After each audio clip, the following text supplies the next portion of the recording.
అందరికీ నమస్కారం. పురాణామృతం ఛానల్ నుండి నేను అందే నాగబసం సూర్యనారాయణ మాట్లాడుతున్నానండి. మేము తిరుమలలో చూడవలసినవన్నీ చూడటం జరిగింది. స్వామివారి దర్శనం 24 గంటలు పట్టింది. 9వ తారీఖు జూలై నెల 2026న దర్శనానికి వెళ్ళాము. 24 గంటల 10వ తారీఖున దర్శనం అయింది. ఆ పైన ఉన్నటువంటి పాపనాశనం, ఆకాశగంగ, జపాలి తీర్థం, వేణుగోపాల స్వామి గుడి, శ్రీవారి పాదాలు, శిలాతోరణం, చక్రతీర్థం, ఇవన్నీ ముఖ్యమైన ప్రదేశాలు, పవిత్ర ప్రదేశాలన్నీ చూసి ఇక తిరుగు ప్రయాణం పెట్టాం. బాలాజీ బస్టాండ్లో దిగువ తిరుపతికి రావడానికి బస్సు ఎక్కాం. ఇప్పుడు ఆ దిగువ తిరుపతికి వచ్చేటువంటి బస్సులో ఉన్నాం. చూడండి తిరుపతి ఎంత అందంగా ఉందో చూడండి. గోవింద గోవింద. తిరుమల చాలా అందంగా ఉంటుంది. తిరుమల వెళితే ప్రత్యేకంగా ఏదో ఒక లోకంలోకి వెళ్ళినట్టు ఉంటుంది. చూడండి ఎంత అందంగా ఉందో. విశాలమైన ప్రదేశాలు, పచ్చని చెట్లు, అందమైన పార్కులు, భక్తులతో 360 రోజులు కూడా పాజిటివ్ ఎనర్జీతో ఉండేటువంటి స్థలమే తిరుమల తిరుపతి. పైకి వెళ్ళేటప్పుడు వేరే రూట్ ఉంటుంది, క్రిందకి బస్సులు వచ్చేటప్పుడు వేరే రూట్లో వస్తూ ఉంటాయి. వెళ్ళేటువంటి రూటు అంత కర్నింగ్స్ ఉండవు, కానీ దిగేటప్పుడు రూటు చాలా థ్రిల్లింగ్గా ఉంటుంది, చాలా వంకర్లతో ఉంటుంది. తిరుమల శ్రీవారి దర్శనానికి వెళ్ళే 2 ప్రధాన ఘాట్ రోడ్లలో మొట్టమొదటిది పాత ఘాట్ రోడ్డు. ఇప్పుడు మనం ప్రయాణం చేస్తున్నది అదే. ఇప్పుడు కిందకి దిగడానికి దాన్ని ఉపయోగిస్తున్నారు. ఈ చరిత్ర చాలా ఆసక్తికరంగా ఉంటుంది. కొండల మధ్య కాలిదారితో తిరుమలకు వెళ్ళేటువంటి ఆ రోజులు వాహనాల రాకపోకల కోసం నిర్మించిన తొలి సాంకేతిక అద్భుతం ఇది. తిరుమల మొదటి ఘాట్ రోడ్ నిర్మాణం 1940వ దశకంలో ప్రారంభమైంది. సుమారు 4 సంవత్సరాలు శ్రమ తర్వాత 1944 ఏప్రిల్ 10వ తారీఖున ఈ ఘాట్ రోడ్ను అధికారికంగా రాకపోకల కోసం ప్రారంభించారు. అప్పటి ఉమ్మడి మద్రాసు రాష్ట్ర గవర్నర్ సర్ ఆర్థర్ హోప్ ఈ రోడ్డును ప్రారంభించారు. అప్పట్లో కొండలను తొలిచి రోడ్డు వేయడం సాధారణమైన విషయం కాదు. సరైనటువంటి పరికరాలు అప్పుడు లేవు. రాతి కొండలు, దట్టమైన అడవులు, లోతైన లోయల గుండా దారిని సుగమం చేయడం పెద్ద సవాలుగా ఉండేది. బ్రిటిష్ కాలం నాటి ఇంజనీర్లు, స్థానిక కార్మికులు ఎంతో శ్రమించి తిరుపతి నుండి తిరుమల వరకు సుమారు 18 కిలోమీటర్ల పొడవున ఈ రోడ్డును రూపుదిద్దారు. ప్రారంభంలో ఈ ఒకే రోడ్డుపై ఇరువైపులా అప్ అండ్ డౌన్ వాహనాలు తిరిగేవి. రోడ్డు ఇరుకుగా ఉండటం వలన 36 హెయిర్ పిన్ బెల్ట్లు, అంటే 36 వంకలు ఉండటం వలన వాహనాల రాకపోకల క్రమబద్ధీకరణ, ప్రత్యేక టైమింగ్ విధానాన్ని అమలు చేసేవారు. తిరుపతి నుండి కొన్ని వాహనాలను వదిలితే అవి తిరుమల చేరే వరకు పైన ఉన్న వాహనాలను ఆపేసేవారు. 2వ ఘాట్ రోడ్డు రాక మార్పులకు చోటు చేసుకుంది. పూర్వం ఒకే రోడ్డు ఉండటం వల్ల భక్తులు చాలా ఇబ్బందులు పడేవారు. 1974లో 2వ ఘాట్ రోడ్డు, అంటే కొత్త రోడ్డు నిర్మించారు. ఆ తర్వాత రవాణా వ్యవస్థ మరింత సురక్షితంగా మార్చారు. ప్రస్తుతం కేవలం తిరుమల నుండి తిరుపతికి కిందకు దిగడానికి మాత్రమే ఈ రోడ్డును ఉపయోగిస్తున్నారు. తిరుపతి నుండి తిరుమలకు పైకి వెళ్ళడానికి కొత్త రోడ్ని ఉపయోగిస్తున్నారు. పాత ఘాట్ రోడ్లో ప్రయాణించేటప్పుడు ప్రమాదాలు జరగకుండా కాపాడే దేవతగా భావించే అక్కగార్ల గుడి ఈ మార్గంలోనే ఉంది. ఆర్టీసీ డ్రైవర్లు, ప్రైవేటు వాహనదారులు ఇక్కడ ఆగి పూజలు చేయడం ఆనవాయితీ. అలాగే రోడ్డు ప్రక్కనే ఉన్న ప్రమాద నివారణి వినాయకుడికి ఆలయం వద్ద ప్రతి వాహనం ఆగి కర్పూరం వెలిగించి మొక్కుకోవడం కనిపించేది. ప్రతి వాహనంలో ప్రయాణం చేసేటువంటి ప్రతి భక్తుడు గోవింద గోవింద గోవింద అంటూ గోవింద నామస్మరణతో మారుమ్రోగుతూ ఉండేవి బస్సులన్నీ. భద్రతా చర్యలు. కొండ చర్యలు విరిగి పడకుండా టీటీడీ కాలక్రమేణా ఈ మార్గంలో రోక్ బిల్డింగ్, స్టీల్ నెట్స్ వంటి అత్యాధునిక భద్రతా ఏర్పాట్లను పూర్తి చేసింది. ఈనాటికి పాత ఘాట్ రోడ్డు గుండా క్రిందకు దిగుతున్నప్పుడు కనిపించే శేషాచలం అడవుల ప్రకృతి అందాలు భక్తులకు మరుపురాని అనుభూతిని ఇస్తూ ఉంటాయి. చూడండి అందమైనటువంటి అడవులను, అద్భుతమైనటువంటి వంపులను, ఘాట్ రోడ్డుని చూస్తూ మ్యూజిక్ వింటూ ఆస్వాదించండి.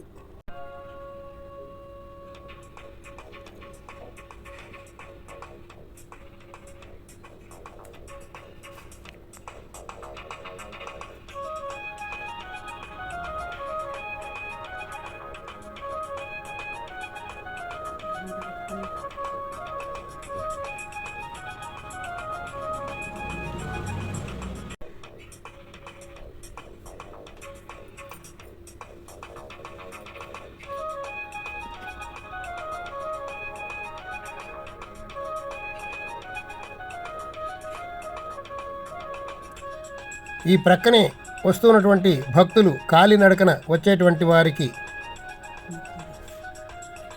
అలిపిరి నుండి మెట్లు ద్వారా వచ్చేటువంటి వారు కొంత దూరం ఈ రోడ్డు ప్రక్కనే ప్రయాణించేటువంటి ఏర్పాటు చేశారు. ఇక్కడ చిరతపులులు తిరగడంతో ఇనప గ్రిడ్లు చూడండి చాలా ఎత్తు వరకు ఏర్పాటు చేశారు. భక్తుల భద్రత దృష్ట్యా చాలా జాగ్రత్తలు తిరుమల తిరుపతి దేవస్థానం వారు తీసుకుంటున్నారు.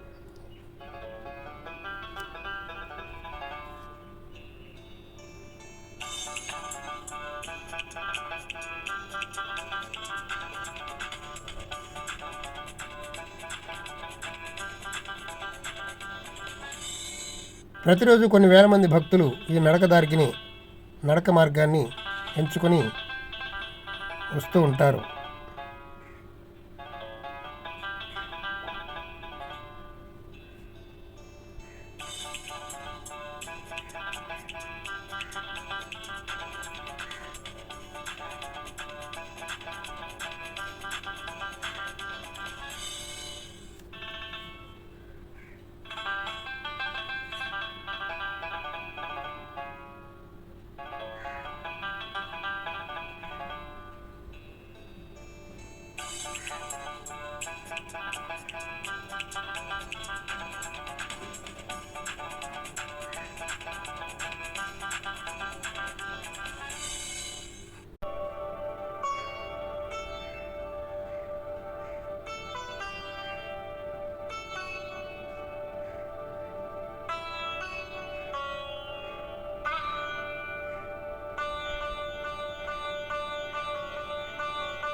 తిరుమల అడవులు చూడండి ఎంత అందంగా ఉన్నాయో.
ఇలాంటి టర్నింగ్లు 36 ఉంటాయి. రోడ్డు చాలా అందంగా ఉంటుంది చూడండి.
మేము తిరుమల తిరుపతి 7వ తారీఖున జూలై నెల 2026న బయలుదేరి మరలా 16వ తారీఖున తిరుగు ప్రయాణం చేసాం.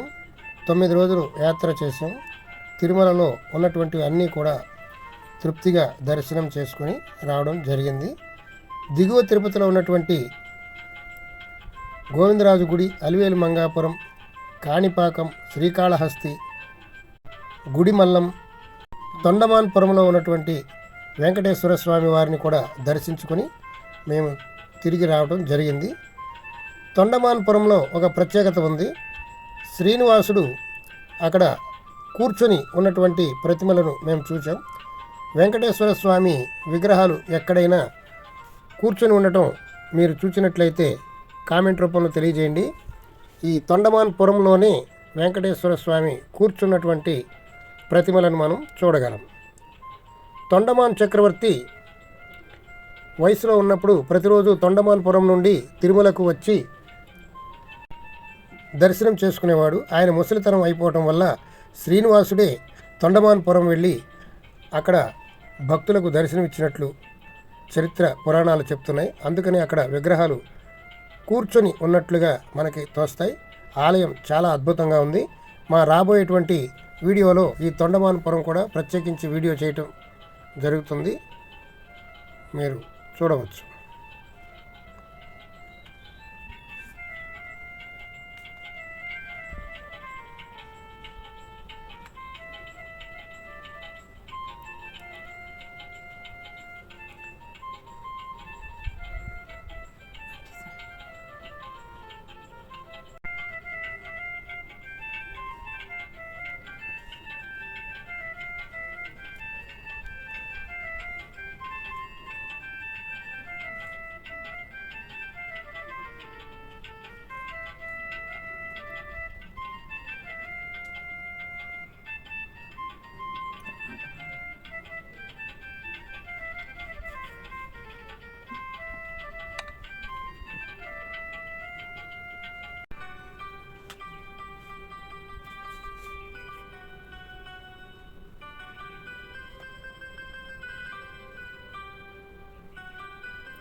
ఈ తిరుమల కొండలలో ఎర్రచందనం చెట్లు ఎక్కువగా పెరుగుతుంటాయని చెప్తూ ఉంటారు. వాటి రక్షణ కోసం ఇక్కడ కొన్ని చిరుత పులులను విడిచిపెట్టడం జరిగింది. రోడ్డు మీద ప్రయాణం చేసేటప్పుడు జాగ్రత్తగా అప్రమత్తతతో వెళ్ళవలసి ఉంటుంది. బైకుల మీద వెళ్ళేటువంటి వాళ్ళు చాలా జాగ్రత్త వహించాలి. ఏ ప్రక్క నుండి ఏ చిరుత పులి వస్తుందో ఎవరికీ తెలియదు.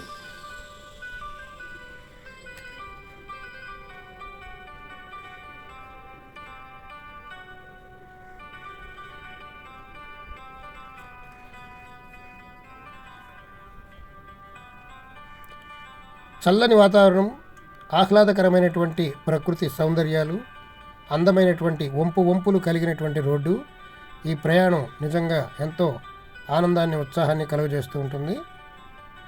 అందుకని ప్రతి సంవత్సరం కొంతమంది తిరుమల ప్రతి సంవత్సరం వెళుతూ ఉంటారు, వస్తూ ఉంటారు. చూడండి, మనకి దిగువ తిరుపతి ఇక్కడి నుంచి సిటీ మొత్తం కనబడుతుంది. సీన్ చాలా బాగుంది కదా.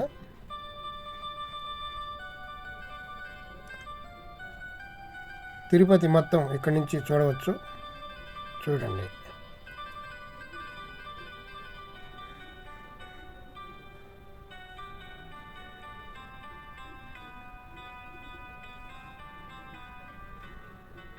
సాధారణంగా ఈ రూట్ అంతా మీరు ఎప్పుడు చూచి ఉండరు. చూడండి, ఆ మూల కొండ శ్రీనివాసుని ముఖము పోలి ఉంటుంది. అక్కడ కూడా కొంతమంది భక్తులు వెళ్ళి దండలు వేస్తుంటారు. ఈ వీడియో ఎంతో ఓపికగా తీయటం జరిగింది. వీడియో పూర్తిగా చూచినందుకు చాలా ధన్యవాదములు. ఈ వీడియోని మీ బంధువులకు, మిత్రులకు షేర్ చేయండి. మా పురాణామృతం ఛానల్ని సబ్స్క్రైబ్ చేసుకోండి.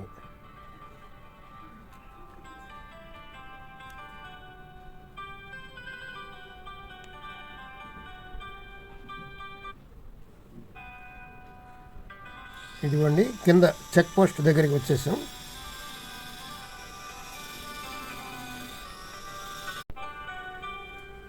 ఇదిగోనండి, అలిపిరి వచ్చేసాము. ఇక కొండ మొత్తం కిందకి దిగడం జరిగింది. ఇప్పుడు ఇది తిరుమల సిటీలో ప్రయాణం చేస్తూ బస్ స్టాండ్కి వచ్చేస్తున్నాం. ఇదేనండి Tirupati bus stand.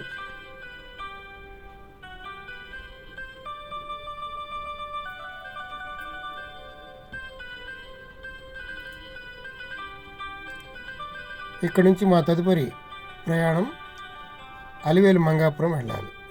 Please like this video, share.